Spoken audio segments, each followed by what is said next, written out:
Hello and welcome back to Off-Grid Style with Tom and Nikki. I am Nikki.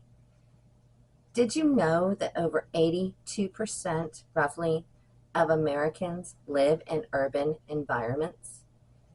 So I have decided to do a series of video on urban survival. Today we're going to do the first one, which is navigating during a crisis or disaster when you live in an urban area.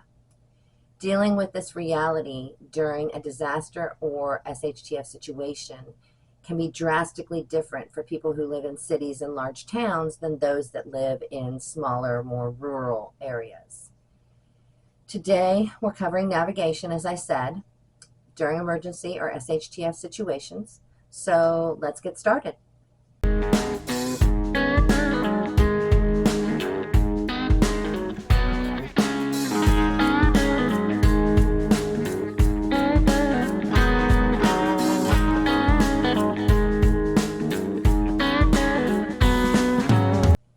Making several plans for different routes of evacuation to get out of town is super important when you live in an urban area.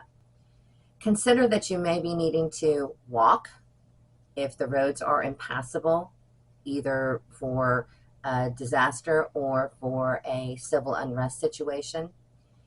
If there's a need to be inconspicuous, you definitely don't want to be driving as well because people will be able to see you.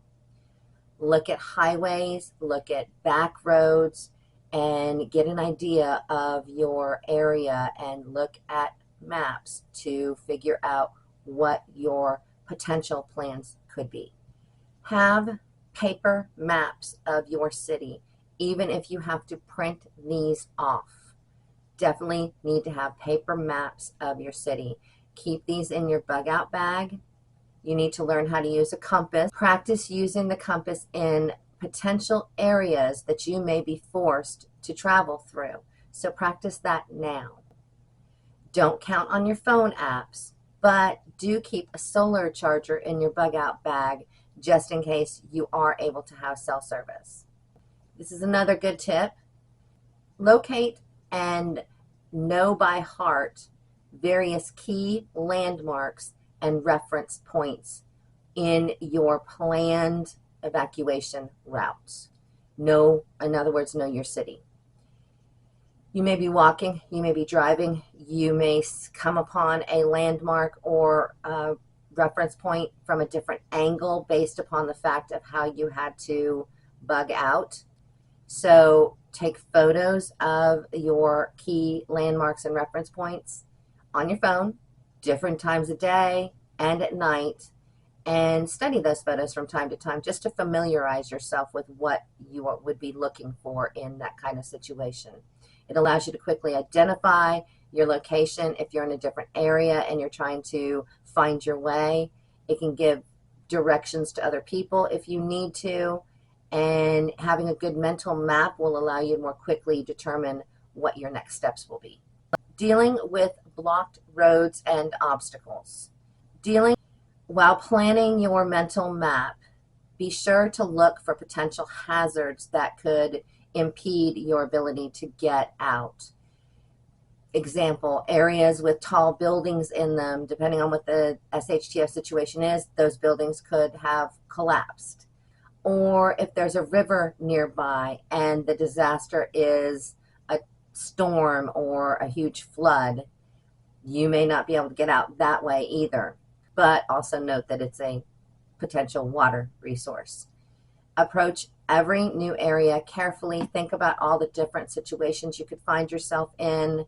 If there are potential debris or obstacles in those areas, you may need to think that evacuation route or think about additional plans. Be aware of the topography of your town or city. In other words, do you have hills? Do you have high areas? Do you have low areas? That's also important.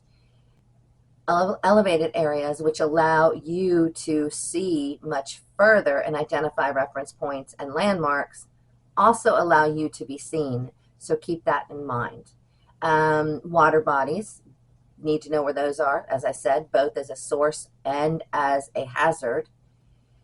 Natural barriers like woods and forests are a great place to hide, but they can also be hard to get through, and you may be dealing with wild animals in that situation.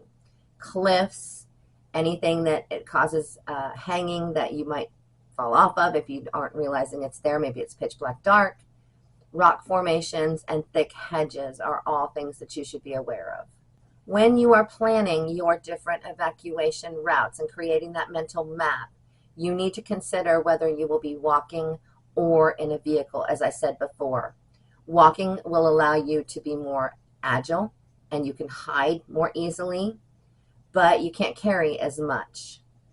The car will usually allow you to go faster unless there are blockages or traffic jams or roadblocks. And if there's a roadblock, you definitely need to abandon the idea of being in your vehicle. Take walks along a part a day or part every time you go out of your potential evacuation routes.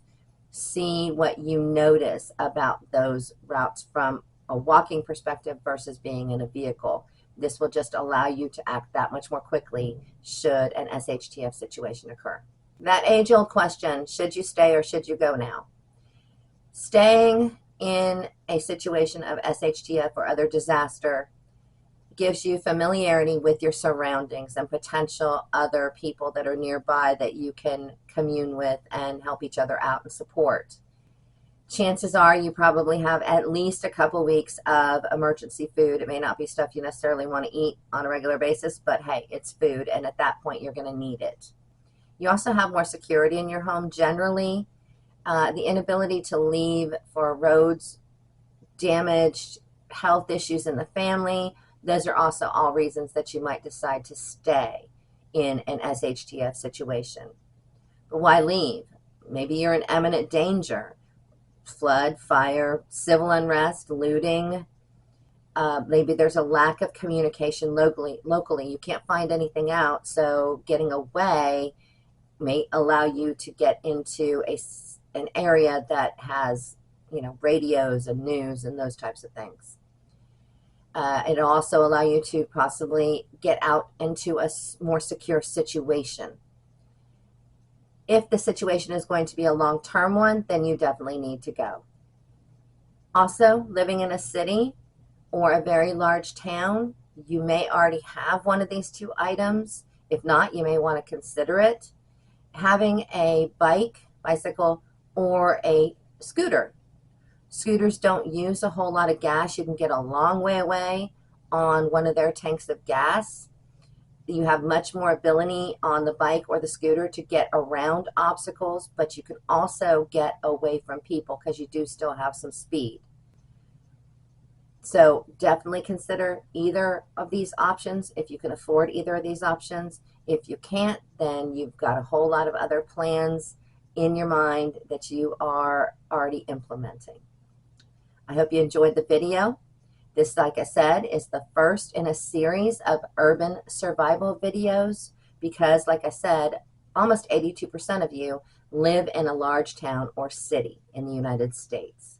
So look for the next one in this series, and please like, comment, subscribe, say hello, and we'll see you again soon. Thank you.